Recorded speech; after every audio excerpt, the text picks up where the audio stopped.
Let's welcome in the executive director of the ACLJ and former Trump attorney Jordan Sekulow. Jordan, great to have you on this morning. So you just heard it right there. There is zero evidence that Joe Biden had anything to do with bringing this case. So you're telling me that one of the prosecutors against Trump, Matt Colangelo, the former number 3 at the DOJ, young guy, right. This is the guy that delivered the opening statement for the prosecution on Monday, had a bright future seemingly at the DOJ.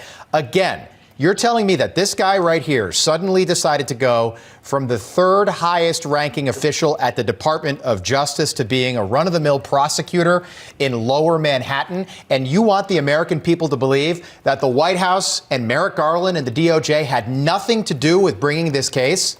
No, this is a coordinated election interference at its worst because it's using our legal system. And I think as each day goes on, with just this one trial, people are seeing, because the president has to be there, how much time President Biden and his campaign are able to keep President Trump off the campaign trail. So he can do like a meeting in the evening with a world leader, a former world leader, like he's been doing, because the guy's got more energy than most of us after sitting in trial all day. But at the same time, he's not able to go to his son's graduation. They're not letting him do that. You know, if a toothache, they end everything, like you said, Rob. But his son's graduation, no. They are treating him like a murderer. And this is, like you said, a paperwork case.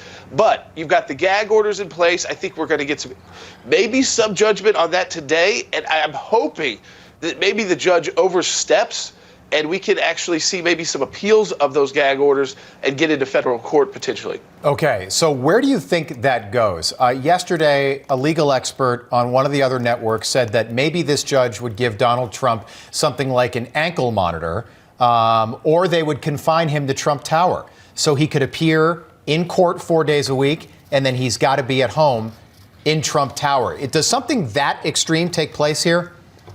I mean, we can't predict what the New York courts might want to do. I mean, this is very hostile to President Trump. That's what we know, is that this is about as hostile territory for any conservative to be in, whether it's the DA's court, whether it's Letitia James' court, the state court.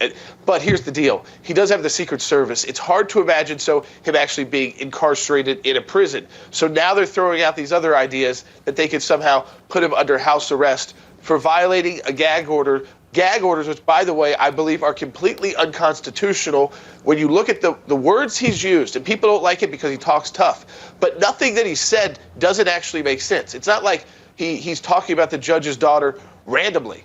He's talking about her because she gets paid by Adam Schiff, who brought an impeachment against Donald Trump. I mean, so when you make money off Adam Schiff and your dad's the judge who can put Donald Trump in jail and at least lead the jury that way, then suddenly maybe that's worth the American people knowing about if you're the defendant. And can you just comment on the Matt Colangelo situation again? I mean, they value him so much that he delivered the opening statement on Monday. So this guy's the lead horse in the Trump prosecution here.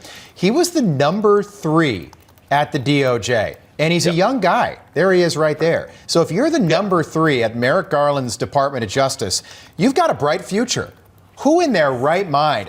Don't tell me work-life balance, he wanted to spend more time with family. Who in their right mind would take the career step down to become a run-of-the-mill prosecutor in a place like Lower Manhattan? Who would ever do that? Most people start their careers at the DA's office and then go into private practice or go to some place like the DOJ. Again, he was the number 3 highest ranking official there. And you're telling me he did this because he just wants to work in Lower Manhattan? No, he got recruited. He got recruited, Rob, to say, hey, we think we've got the fastest track case to put Donald Trump behind bars, at least find him guilty. We'll figure all that stuff out later. Do you want to be the guy who presents the case, who can then go forward to the American people who said, I'm the one who made sure Donald Trump was found guilty as a criminal? Do you want to take that on? And I think they found their guy at the number 3 in that department of the Department of Justice. And it does, Rob, I think it ties right back to the idea here that it's impossible for the Biden team to say there's no connection to the former DOJ. I mean, these guys are all connected. And they do this regularly in these high-profile cases. They all start moving around to different offices to bring them in so you have the best of the best to try to take down people in these high-profile cases. That's exactly why he's there, to be famous, and also because he wants to be the guy who puts Donald Trump behind bars. And if he is, What's the next step for him as a Democrat? Probably Attorney General. That's interesting. So you think that Matt Colangelo's a hired gun on behalf of the Biden-Bragg team? And do you think there's a chance after this case he goes back to the DOJ? Certainly could. Certainly could go into private practice. Maybe you write a book. You go on a book tour. I mean, who knows? I think depending on the outcome of the election, we'll see. I mean, it could be a judicial nominee. There's all these different routes they can take from the DOJ that they've done. And if he can get a case like this, and again, it's a risk for him too. I mean, he could go down if he loses this case ultimately, which I do think he will as it's appealed through the courts. It's a big risk too. You know, I started my career in a tiny little market, Bakersfield, California, something like media market number 135. That would be like me right now. And by the way, I absolutely loved Bakersfield, so nothing against Bakersfield. But the goal was always to get to a place like Newsmax. So that would be like me leaving Newsmax today to go back to Bakersfield. What this guy, Matt Colangelo, just did to prosecute this case. Jordan Sekulow, we'll have you back very soon. Great to see you this morning. Thank you for breaking that down. Morning, Rob.